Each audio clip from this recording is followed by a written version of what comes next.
तेरा नहीं मेरा पेड़। बीरबल ने जिन नौकरों को भेजा था उनमें से एक शेखर के और दूसरा केशव के घर के बाहर ही छिपा बैठा था। जब रात हो गई तो केशव घर आया। घर आते ही उसकी पत्नी ने उसे चौकीदार द्वारा कही गई बात बता दी। यह सुनकर एक बार दो पड़ोसियों में आम के एक पेड़ के कारण झगड़ा हो गया। जब झगड़ा ज्यादा बढ़ गया तो एक पड़ोसी केशव ने बादशाह अकबर के यहाँ जाकर फरियाद लगाई, मेरा पड़ोसी शेखर मेरे लगाए हुए आम के पेड़ पर कब्जा करना चाहता है, जबकि 7 वर्षों से मैं उसकी देखभाल कर रहा हूं। कृपा करके मुझे न्याय दें। इस मामले का निपटारा करने का हुक्म बीरबल को मिला। महाराज की आज्ञा पाकर बीरबल ने दोनों पड़ोसियों को बुलाया और एक एक करके दोनों का बयान लिया। केशव ने पहले ही सोची हुई बातें बीरबल के सामने बता दी। बीरबल ने उसकी बात सुनकर उसे जाने का आदेश दिया। फिर शेखर को बुलाकर पूछा, क्या यह आम का पेड़ तुम्हारा है? शेखर ने अत्यंत विनम्रता से उत्तर दिया, हाँ हुजूर, वह पेड़ मेरा ही है। 7 साल तक मैंने उसकी खूब सेवा की और आज जब उसमें फल लगने लगे तो केशव उसे हथियाने की कोशिश कर रहा है। शेखर की बात सुनकर बीरबल बोले, क्या कोई उस पेड़ की रखवाली भी करता है? 32 तेरा नहीं मेरा पेड़। मैंने तथा केशव दोनों ने एक चौकीदार को उसकी देखरेख के लिए रखा है, शेखर ने कहा। यह सुनकर बीरबल ने चौकीदार को दरबार में बुलाया और शेखर को जाने की आज्ञा देते हुए कहा, इसका फैसला कल किया जाएगा। आज्ञा पाकर शेखर घर चला गया। बीरबल ने चौकीदार से पूछा, तुम किसकी तरफ से रखवाली करते हो? चौकीदार ने उत्तर दिया, मैं दोनों की तरफ से देखरेख करता हूं। मुझे ज्यादा दिन भी नहीं हुए हैं, 1-2 महीने से ही यहां हूं, इसलिए मैं यह भी नहीं बता पाऊंगा कि पेड़ वास्तव में है किसका।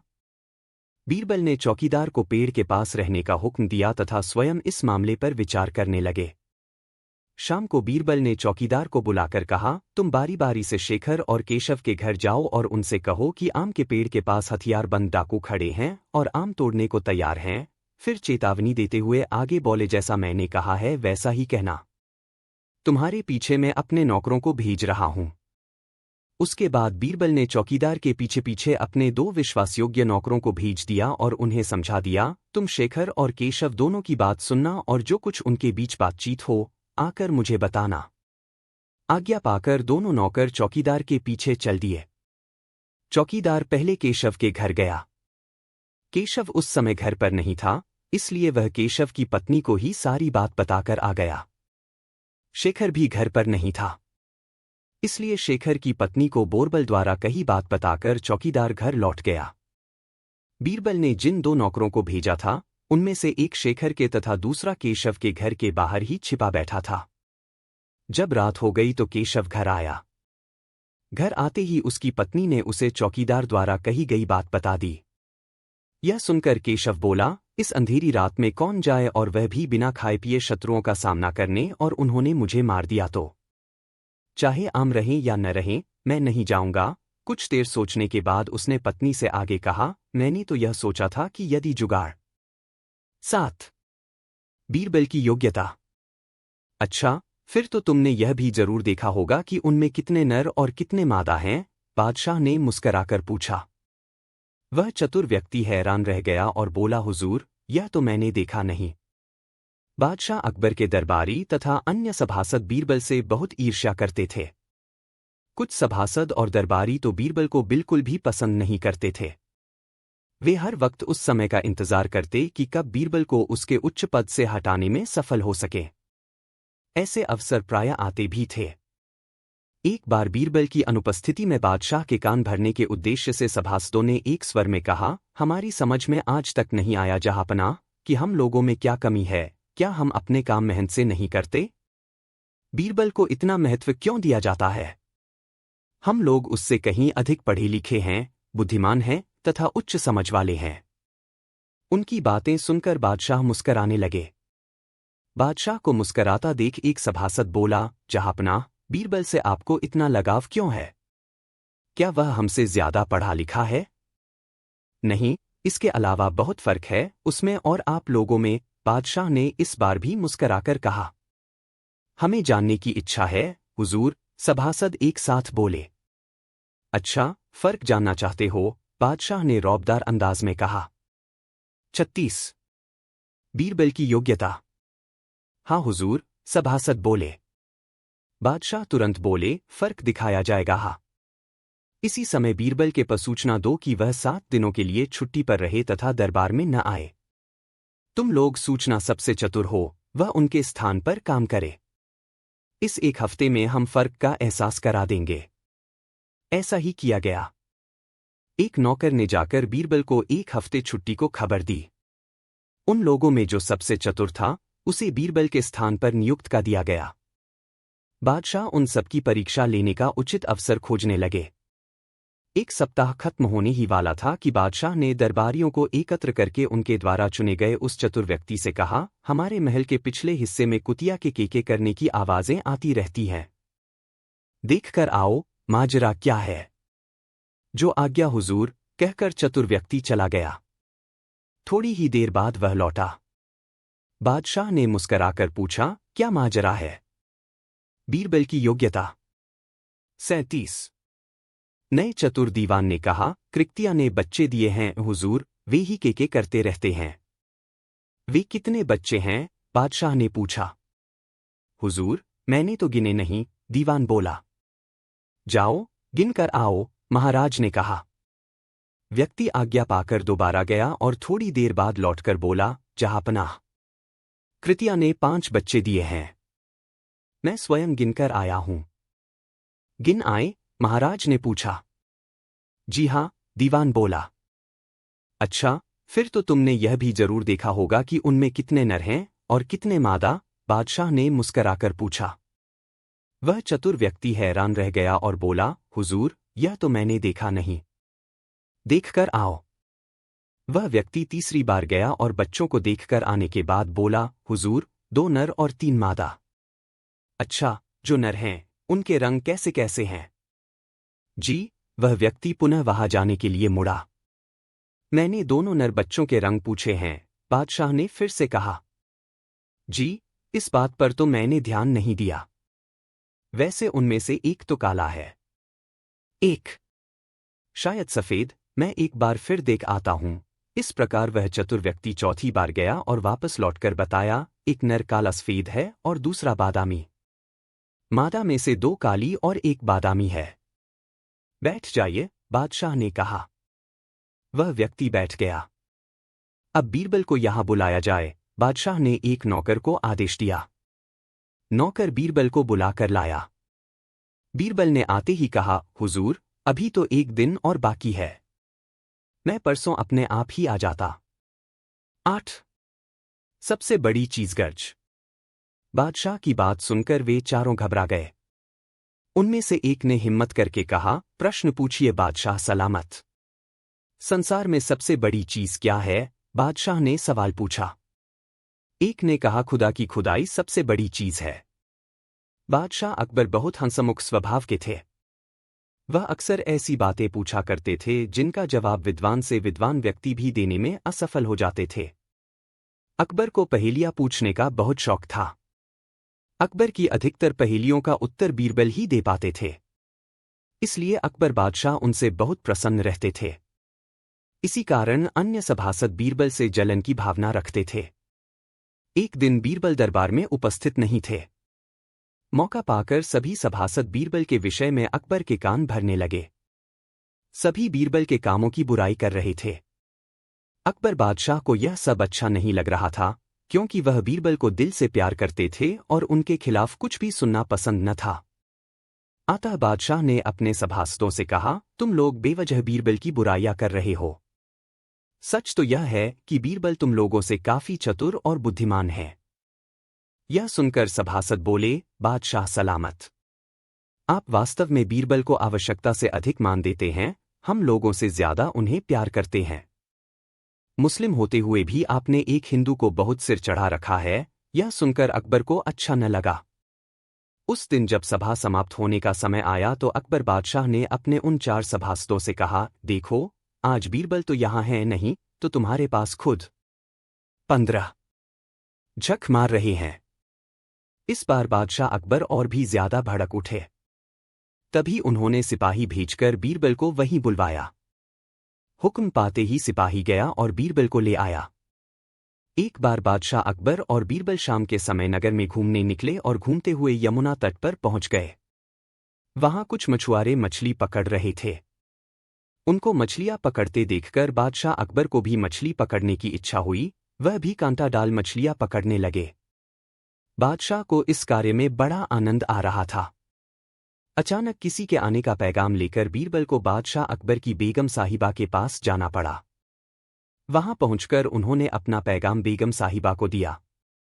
तब बेगम ने बीरबल से पूछा, बादशाह कहाँ हैं? बीरबल ने तुरंत उत्तर दिया, झक मार रहे हैं। बेगम को बीरबल का इस तरह उत्तर देने का लहजा पसंद नहीं आया।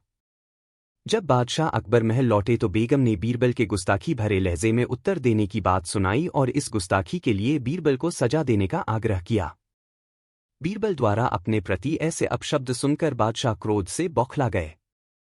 बेगम ने तभी आग में घी डालने का काम किया। आपने बीरबल को इतना मुंह लगा रखा। झक मार रहे हैं। 61 यह उसी का नतीजा है कि वह आपकी इज्जत करना भूल गए हैं और आपके लिए अनुचित शब्दों का प्रयोग करने लगे हैं। इस पर बादशाह अकबर और भी ज्यादा गुस्से में तमतमा उठे। तभी उन्होंने सिपाही भेजकर बीरबल को वहीं बुलवाया। हुक्म पाते ही सिपाही गया और बीरबल को बुलाकर ले आया। बीरबल के आते ही बादशाह अकबर ने क्रोध से पूछा, आज तुमने बेगम से क्या कहा था? बीरबल, तुम्हारा दिमाग आजकल बहुत खराब होता जा रहा है, तुम अपनी मर्यादा भूलते जा रहे हो। बीरबल एकदम शांत होकर बोले, आली जहा। बादशाह, झक मार रहे हैं, ऐसा मैंने इसलिए कहा कि संस्कृत भाषा में मछली को झक कहते हैं और आप उस समय मछली ही तो मार रहे थे। यदि संस्कृत भाषा बोलना अपराध है तो मुझे क्षमा करें। बीरबल के इस उत्तर से बादशाह को सारी बात समझ आ गई और उनका क्रोध तुरंत शांत हो गया और बेगम भी खुश हो गईं, क्योंकि इसमें बीरबल की कोई गलती नहीं थी। बेगम और बादशाह अकबर दोनों ने समझने में गलती कर दी। उन्होंने शब्दों का अपनी समझ के अनुसार अर्थ लगा लिया था। इसके बाद बादशाह और बेगम जनाने महल में चले गए। बादशाह अकबर जनाने महल में बैठे ही थे कि तभी उनकी बेगम साहिबा ने बेटे को लाकर उनकी गोद में खिलाने के लिए दे दिया। बादशाह अकबर अपने नन्हे बेटे को बड़े ही प्यार दुलार के साथ खिलाने लगे। कभी उसे पुचकारते तो कभी उसे हंसाते। तभी खेल खेल में शहजादे ने दोनों हाथों से बादशाह अकबर की दाढ़ी पकड़ ली। बड़ी मुश्किल से बादशाह बच्चे के हाथ की पकड़ से अपनी दाढ़ी छुड़ा पाए। बादशाह अकबर जब दरबार में आए तो उन्होंने दरबारियों प्रश्न किया, अगर कोई मेरी दाढ़ी नोच ले तो उसको क्या सजा दी जानी चाहिए? दरबार में मौजूद सब लोग तारीफ पाने के उद्देश्य से बढ़ा छाकर अपने विचार बताने लगे। किसी ने बादशाह की दाढ़ी पकड़ने की सजा बताई कि उसकी गर्दन उड़ा देनी चाहिए। किसी का जवाब कुछ और किसी का कुछ, लेकिन किसी भी जवाब से बादशाह अकबर को संतुष्टि नहीं हुई। अंत में उन्होंने बीरबल की तरफ सवालिया दृष्टि से देखा। बीरबल बोले, हुजूर, उसे मिठाई खिलानी चाहिए। SCF 770 कपटी औरत। बीरबल पहले ही वहां उपस्थित रहकर दोनों का बयान सुन चुके थे। उन्होंने औरत से पूछा, तेरे जेवर की क्या कीमत थी? करीब 5000 अशरफी, उस औरत ने रोने वाला मुंह बनाकर कहा। बीरबल ने उस औरत की शक्ल देखी। उसकी वेशभूषा और चालढाल देखकर उन्होंने समझ लिया कि इस औरत के पास इतने महंगे जेवर नहीं हो सकते। यह तो बेगुनाह परदेसी को फंसाकर लूटना चाहती है। थोड़ी देर सोचने के बाद उन्होंने सरकारी खजाने से 5000 अशरफिया मंगवाई और गुप्त रूप से एक सिपाही को देकर कहा, यह अशरफिया उस परदेसी को दे दो और उसे समझा दो कि बीरबल का हुक्म पाते ही वह अशरफिया औरत को दे दे। सिपाही ने उस आदमी को अलग ले जाकर बीरबल की कही सारी बात समझाकर वह अशरफिया उसे दे दर दी। वस्त्रों। कुछ देर बाद बीरबल उस परदेसी से बोले, तुमने इसके जेवरात छीने हैं। यह औरत कभी झूठ नहीं बोल सकती, इसलिए तुम अभी इसे या तो इसके जेवरात वापस कर दो अथवा 5000 अशरफिया दे दो, फिर तुम छोड़ दिए जाओगे, नहीं तो जेल में डाल दिए जाओगे। उस परदेसी ने उस औरत को सभी के सामने 5000 अशरफिया दे दर दी। औरत उन्हें लेकर खुशी खुशी घर की ओर चल दी। कपटी औरत। 71। वह थोड़ी दूर ही गई होगी कि बीरबल ने उस परदेशी से कहा, जाओ और उसकी सारी अशरफियाँ छीन लाओ, उन्हें लेकर ही लौटना। परदेसी बीरबल की आज्ञा पाकर दौड़ता हुआ उसके पीछे गया। बहुत कोशिश की लेकिन वह औरत भी अड़ गई। किसी भी प्रकार उसने अशरफियाँ नहीं छोड़ी और उसका हाथ पकड़कर बोली, चल, जहाँ से अशरफियाँ मिली हैं वहीं चलकर तुझे दे देती हूँ। औरत ने सोचा कि बादशाह और बीरबल उस आदमी को दंडित करेंगे। जैसे ही वह परदेसी उस औरत के पीछे अशरफियाँ छीनने दौड़ा, बीरबल ने अपने 2 गुप्तचरों को वहां हुई घटना के बारे में सही सी खबर देने के लिए कहा।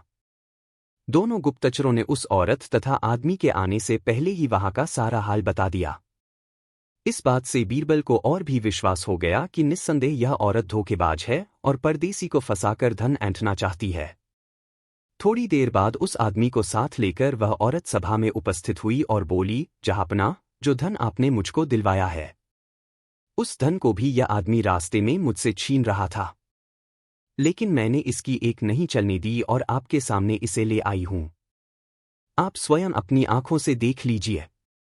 यह सुनकर बीरबल ने उस औरत से पूछा, यह तुमसे अशरफियाँ छीन पाया या नहीं? इसने कोशिश तो बहुत की, पर मैंने छीनने ही नहीं दिए, औरत ने विजयी होने वाले भाव से कहा। बीरबल ने डांटकर उस औरत से कहा, जिस आदमी के पास तुझसे अशरफियाँ छीनने भर की भी ताकत नहीं है, वह जेवरात कैसे छीन पाया होगा? तू झूठी है, अशरफियाँ अभी वापस कर। यह कहकर बीरबल ने बेंत से उस औरत को पीटने की आज्ञा दी। मार खाने के डर से औरत ने अपना अपराध स्वीकार कर लिया और अशरफियाँ वापस दे दर दी और माफी मांगने लगी। बाद में बीरबल ने उस औरत को तुरंत जेलखाने में डलवा दिया तथा उस परदेसी को बाइज्जत थोड़ा धन देकर विदा किया। बीरबल की इस चतुराई एवं न्याय से सभी दरबारी अत्यंत खुश हुए। अकबर बादशाह को तो यह न्याय बहुत ही पसंद आया। अपराध कभी छिपता नहीं, युक्ति से वह पकड़ में आ ही जाता है। 30। बीरबल एंड तानसेन। बीरबल बादशाह अकबर के सबसे प्रिय व्यक्ति थे, लेकिन दरबार में उनके कई दुश्मन थे। एक बार बीरबल से ईर्ष्या करने वाले एक दरबारी ने बादशाह से कहा, महाराज, आपको बीरबल की जगह विश्व प्रसिद्ध गायक तानसेन को अपना प्रधानमंत्री नियुक्त करना चाहिए। सम्राट ने कहा, ठीक है, मुझे उनका परीक्षण करना होगा और उसके बाद ही प्रधानमंत्री पद के लिए उनकी पात्रता निर्धारित होगी। अगले दिन बादशाह अकबर ने बीरबल और तानसेन को एक एक सीलबंद पत्र देते हुए कहा, यह संदेश रूस के बादशाह के पास ले जाओ और उनका उत्तर लेकर मेरे पास आओ। जब बीरबल और तानसेन रूस पहुंचे तो उन्होंने सम्राट को अपने पत्र सौंपे। पत्र में लिखा था, कृपया इन दोनों दूतों को तुरंत मार डालें। रूस के सम्राट ने तुरंत तानसेन और बीरबल के सिर काटने का आदेश दिया। तदनुसार दोनों को पहरेदारों द्वारा उस स्थान पर ले जाया गया जहां उनके सिर काटे जाने थे। तानसेन बहुत डर गया। वह रोने लगा। उसने बीरबल से कहा, बीरबल, मैं प्रधानमंत्री नहीं बनना चाहता। कृपया मुझे इस मौत की सजा से बचाओ। बीरबल को जरा भी चिंता नहीं थी। उसने तानसेन के कान में कुछ फुसफुसाया। बीरबल के शब्दों ने तानसेन को कुछ हिम्मत दी। फिर दोनों आपस में बहस करने लगे कि कौन पहले आगे बढ़कर उसका सिर कटवाएगा। बीरबल ने जल्लाद से कहा, कृपया पहले मुझे मार दो। तानसेन आगे बढ़े और बोले, नहीं महाराज, पहले मेरा सिर काटा जाए। नहीं नहीं, पहले मेरा तो कट जाए। वहां उपस्थित लोग उनकी दलील सुनकर आश्चर्यचकित रह गए। उन्होंने इस विचित्र घटना की जानकारी रूसी सम्राट को दी। बादशाह को भी यह बात जानकर आश्चर्य हुआ। उन्होंने बीरबल से पूछा, मुझे बताओ कि तुम पहले क्यों मरना चाहते हो? बाल ने कहा, महाराज, यह खुलासा करने के लिए है। आप हमारे सम्राट ने जो आपसे करने के लिए कहा है उसके अनुसार करें। असली आपके सम्राट अब और भी उत्सुक हो गए। उन्होंने कहा, नहीं, मैं आप दोनों में से किसी को भी नहीं मारूंगा जब तक कि मुझे सच्चाई पता न चल जाए। तब बीरबल ने कहा, महाराज, हमारे बादशाह अकबर की आपके राज्य को हड़पने की गुप्त इच्छा है, लेकिन आप इतने शक्तिशाली हैं कि उन्हें हराया नहीं जा सकता। बादशाह अकबर के गुरु ने उनसे कहा है कि अगर वह आपके राज्य में 2 निर्दोष लोगों को भेजकर उनका सिर कलम करवा दे तो आप पापी हो जाएंगे और इस तरह अकबर को आपके राज्य पर हमला करने का बहाना मिल जाएगा। गुरु ने यह भी भविष्यवाणी की थी कि जो पहले बलिदान देगा वह अगले जन्म में रूस का सम्राट होगा और जिसके बाद उसका सिर काटा जाएगा वह रूस का प्रधानमंत्री होगा। इसलिए मैं चाहता हूं कि आप अपने राज्य पर आक्रमण करें। पहले तुम मुझे मार डालो। जब सम्राट ने यह सुना तो उसने दोनों में से किसी को भी मारने से इनकार कर दिया। उसने कहा, यह असंभव है। मैं तुम दोनों को मारकर पापी नहीं बनना चाहता। रूसी सम्राट ने उन्हें वापस भारत भेज दिया। सम्राट अकबर उन्हें रूस से सुरक्षित और जीवित वापस आते देखकर आश्चर्यचकित हो गए। तानसेन ने बादशाह अकबर से कहा, महाराज, बीरबल वास्तव में प्रधानमंत्री के पद के योग्य हैं। यदि बीरबल ने समय पर मेरी सहायता न की होती तो मैं मर चुका होता। बीरबल से ईर्ष्या करने वाले सभी दरबारियों ने शर्म से अपना सिर झुका लिया। 31 जल बनाम अमृत। एक दिन बादशाह अकबर ने अपने दरबारियों से प्रश्न किया, कौन सी नदी का पानी सबसे अच्छा है? सभी दरबारियों ने एक स्वर में कहा, गंगा का जल सर्वोत्तम है महाराज। लेकिन बीरबल चुप था। बादशाह ने यह देखा और बीरबल से पूछा, बीरबल, तुम चुप क्यों हो? तुमने मेरे सवाल का जवाब नहीं दिया। बीरबल ने कहा, महाराज, यमुना नदी का पानी सबसे अच्छा है। सभी बादशाह को बीरबल का उत्तर सुनकर आश्चर्य हुआ। उन्होंने कहा, बीरबल, तुम ऐसा क्यों कह रहे हो? तुम्हारे धर्म ग्रंथों में गंगा नदी को पवित्र और पवित्र माना गया है, लेकिन तुम यमुना के पानी को सर्वश्रेष्ठ मानते हो। बीरबल ने कहा, महाराज, हम पानी की तुलना अमृत से कैसे कर सकते हैं?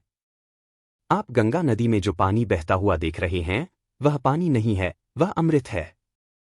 इसीलिए मैंने कहा कि यमुना का पानी सबसे अच्छा है। सभी दरबारी अवाक रह गए और यहां तक कि बादशाह को भी मानना पड़ा कि बीरबल सही थे। फिर एक दिन बादशाह ने सभी दरबारियों से एक और सवाल किया, वह कौन सी चीज है जिस पर चांद और सूरज की रोशनी नहीं पड़ती? किसी भी दरबारी के पास इस सवाल का कोई जवाब नहीं था। बादशाह अकबर ने भी यही प्रश्न बीरबल से पूछा। बीरबल ने कुछ देर सोचा और फिर बोला, महाराज, केवल एक ही चीज ऐसी है जिस पर चांद या सूरज की रोशनी नहीं पड़ती।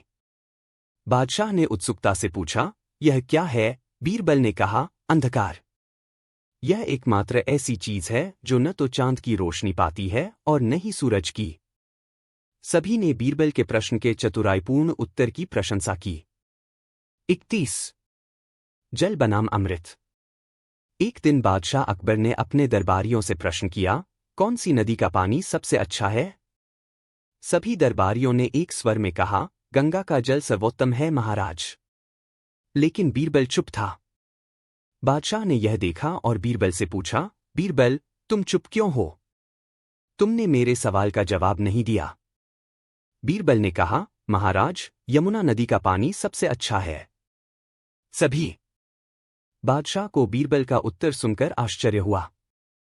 उन्होंने कहा, बीरबल, तुम ऐसा क्यों कह रहे हो? तुम्हारे धर्म ग्रंथों में गंगा नदी को पवित्र और पवित्र माना गया है, लेकिन तुम यमुना के पानी को सर्वश्रेष्ठ मानते हो। बीरबल ने कहा, महाराज, हम पानी की तुलना अमृत से कैसे कर सकते हैं? आप गंगा नदी में जो पानी बहता हुआ देख रहे हैं, वह पानी नहीं है, वह अमृत है। इसीलिए मैंने कहा कि यमुना का पानी सबसे अच्छा है। सभी दरबारी अवाक रह गए और यहां तक कि बादशाह को भी मानना पड़ा कि बीरबल सही थे। फिर एक दिन बादशाह ने सभी दरबारियों से एक और सवाल किया, वह कौन सी चीज है जिस पर चांद और सूरज की रोशनी नहीं पड़ती? किसी भी दरबारी के पास इस सवाल का कोई जवाब नहीं था। बादशाह अकबर ने भी यही प्रश्न बीरबल से पूछा। बीरबल ने कुछ देर सोचा और फिर बोला, महाराज, केवल एक ही चीज ऐसी है जिस पर चांद या सूरज की रोशनी नहीं पड़ती। बादशाह ने उत्सुकता से पूछा, यह क्या है? बीरबल ने कहा, अंधकार। यह एकमात्र ऐसी चीज है जो न तो चांद की रोशनी पाती है और न ही सूरज की। सभी ने बीरबल के प्रश्न के चतुराईपूर्ण उत्तर की प्रशंसा की। 32 मिस्र का राजा और उसके हमशक्ल। बीरबल की बुद्धि और चतुराई पूरी दुनिया में फैल चुकी थी। यहां तक कि मिस्र के राजा ने भी बीरबल की बुद्धि के किस्से सुने थे। एक बार राजा ने बीरबल को अपनी बुद्धि का परीक्षण करने के लिए अपने राज्य में आमंत्रित किया। बीरबल ने राजा के निमंत्रण पर मिस्र की यात्रा की। मिस्र के राजा ने 7-8 पुतलों की व्यवस्था की थी जो बिल्कुल मिस्र के राजा की तरह दिखते थे और उनकी पोशाक पहने हुए थे। उन्हें सिंहासन पर बैठाया गया और मिस्र के राजा खुद उनके बीच बैठे थे। बीरबल मिस्र पहुंचे और राजा के दरबार में प्रवेश किया। एक पल के लिए उसने सिंहासनों पर बैठे प्रत्येक राजा को ध्यान से देखा और मिस्र के असली राजा के सामने पहुंचकर उसने उसके सामने सिर झुकाया। 18 कपटी औरत। इस पर वह औरत बोली, जहांपनाह, यह आदमी बिल्कुल झूठ बोल रहा है। मेरे सारे जेवर छीनकर अब मुझे लौटा नहीं रहा है। फिर अकबर और बीरबल की न्याय व्यवस्था पूरे देश में प्रसिद्ध थी। एक बार बादशाह अकबर के दरबार में एक अजीब मामला आया। एक औरत भरी सभा में एक आदमी को अपने साथ लेकर आई और बोली, जहांपनाह, इस आदमी ने मेरे सारे जेवर छीन लिए हैं, अब मैं वापस मांग रही हूं तो वापस नहीं दे रहा है। कृपया आप ही मेरे जेवर वापस दिलवा दें। अकबर बादशाह ने उस आदमी से इसका कारण पूछा तो वह हाथ जोड़कर बोला, जहांपनाह, मैं परदेसी आदमी हूं, दिल्ली शहर देखने आया था। रास्ते में मुझे यह औरत मिली और कहने लगी कि आपके दरबार में काम करती है और आपसे भेंट कराने का वादा किया। आपके दर्शन की लालसा लिए मैं इसके पीछे पीछे आपके पास चला आया। मैं बिल्कुल सच कह रहा हूं जहांपनाह, मैंने इसके कोई जेवरात नहीं छीने हैं। इस पर वह औरत बोली, जहांपनाह, यह आदमी बिल्कुल झूठ बोल रहा है। मेरे सारे जेवर छीनकर अब मुझे लौटा नहीं रहा है। अकबर बादशाह दोनों की बातों को सुनकर कोई नतीजा नहीं निकाल सके कि वास्तव में दोषी कौन है, क्योंकि दोनों अपना पक्ष बहुत आत्मविश्वास के साथ रख रहे थे। अन्य दरबारी भी दोनों की बातें सुनकर किसी के पक्ष में या विपक्ष में राय कायम नहीं कर पा रहे थे। अंत में अकबर बादशाह ने बीरबल को इस फैसले का भार सौंपा। कपटी औरत। 70 बीरबल पहले ही वहां उपस्थित रहकर दोनों का बयान सुन चुके थे। उन्होंने औरत से पूछा, तेरे जेवर की क्या कीमत थी? करीब 5,000 अशरफी, उस औरत ने रोने वाला मुंह बनाकर कहा। बीरबल ने उस औरत की शक्ल देखी। उसकी वेशभूषा और चालढाल देखकर उन्होंने समझ लिया कि इस औरत के पास इतने महंगे जेवर नहीं हो सकते। यह तो बेगुनाह परदेसी को फंसाकर लूटना चाहती है। थोड़ी देर सोचने के बाद उन्होंने सरकारी खजाने से 5,000 अशरफिया मंगवाई और गुप्त रूप से एक सिपाही को देकर कहा, यह अशरफिया उस परदेसी को दे दो और उसे समझा दो कि बीरबल का हुक्म पाते ही वह अशरफिया औरत को दे दे। सिपाही ने उस आदमी को अलग ले जाकर बीरबल की कही सारी बात समझाकर वह अशरफिया उसे दे दी। वस्त्रों। कुछ देर बाद बीरबल उस परदेसी से बोले, तुमने इसके जेवरात छीने हैं। यह औरत कभी झूठ नहीं बोल सकती, इसलिए तुम अभी इसे या तो इसके जेवरात वापस कर दो अथवा 5,000 अशरफिया दे दो, फिर तुम छोड़ दिए जाओगे, नहीं तो जेल में डाल दिए जाओगे। उस परदेसी ने उस औरत को सभी के सामने 5,000 अशरफिया दे दी। औरत उन्हें लेकर खुशी खुशी घर की ओर चल दी। वेगोई अपू। RAC LAC और 6 B और सूखी रेखाएं। कपटी औरत। 71 वह थोड़ी दूर ही गई होगी कि बीरबल ने उस परदेशी से कहा, जाओ और उसकी सारी अशरफिया छीन लाओ, उन्हें लेकर ही लौटना। परदेसी बीरबल की आज्ञा पाकर दौड़ता हुआ उसके पीछे गया। बहुत कोशिश की लेकिन वह औरत भी अड़ गई। किसी भी प्रकार उसने अशरफिया नहीं छो। कोशिश उसका हाथ पकड़कर बोली, चल, जहां से अशरफिया मिली हैं वहीं चलकर तुझे दे देती हूं। औरत ने सोचा कि बादशाह और बीरबल उस आदमी को दंडित करेंगे। जैसे ही वह परदेसी उस औरत के पीछे अशरफिया छीनने दौड़ा, बीरबल ने अपने 2 गुप्तचरों को वहां हुई घटना के बारे में सही सी खबर देने के लिए कहा। दोनों गुप्तचरों ने उस औरत तथा आदमी के आने से पहले ही वहां का सारा हाल बता दिया। इस बात से बीरबल को और भी विश्वास हो गया कि निस्संदेह यह औरत धोखेबाज है और परदेसी को फंसाकर धन ऐंठना चाहती है। थोड़ी देर बाद उस आदमी को साथ लेकर वह औरत सभा में उपस्थित हुई और बोली, जहांपनाह, जो धन आपने मुझको दिलवाया है, उस धन को भी यह आदमी रास्ते में मुझसे छीन रहा था, लेकिन मैंने इसकी एक नहीं चलने दी और आपके सामने इसे ले आई हूं। आप स्वयं अपनी आंखों से देख लीजिए। यह सुनकर बीरबल ने उस औरत से पूछा, यह तुमसे अशरफिया छीन पाया या नहीं? इसने कोशिश तो बहुत की, पर मैंने छीनने ही नहीं दिए, औरत ने विजयी होने वाले भाव से कहा। बीरबल ने डांटकर उस औरत से कहा, जिस आदमी के पास तुझसे अशरफिया छीनने भर की भी ताकत नहीं है, वह जेवरात कैसे छीन पाया होगा? तू झूठी है।